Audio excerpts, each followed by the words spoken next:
and shattered 2 panels of the wall of windows. After impact, neither of them moved.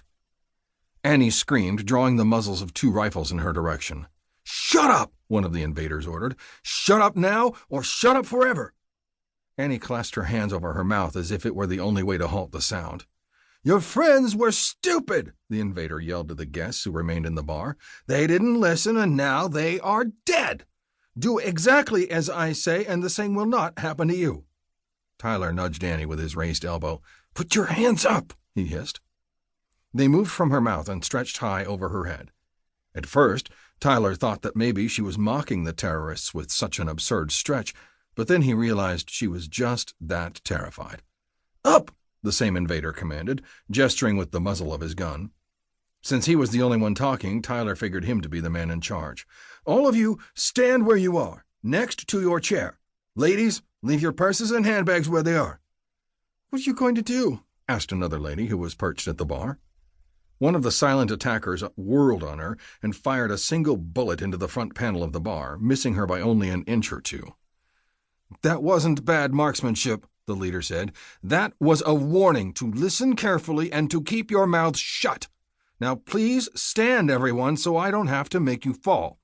Keep your hands up the whole time. It will feel awkward, but you can do it."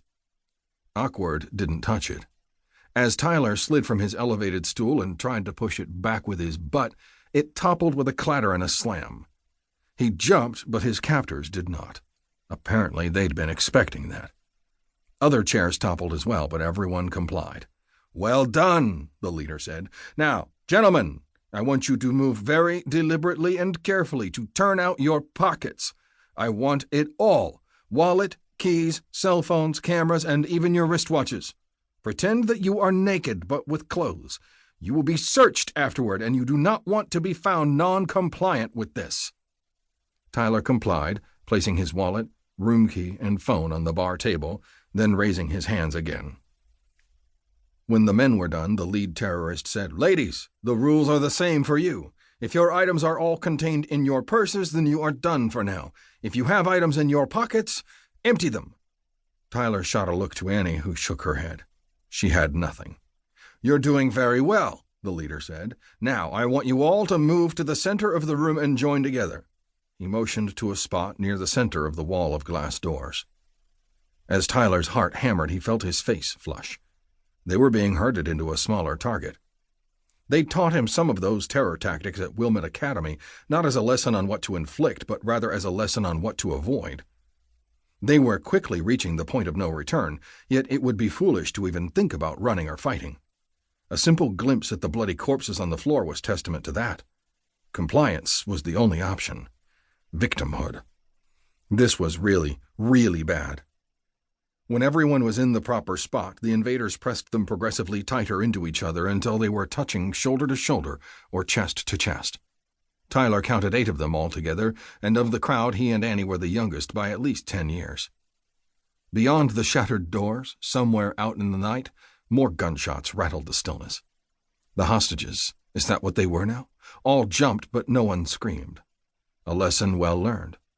"Join hands," the leader commanded. "Everyone facing each other. We will be walking all the way down to the beach. It is a full moon, and we can see you, so do not attempt to run.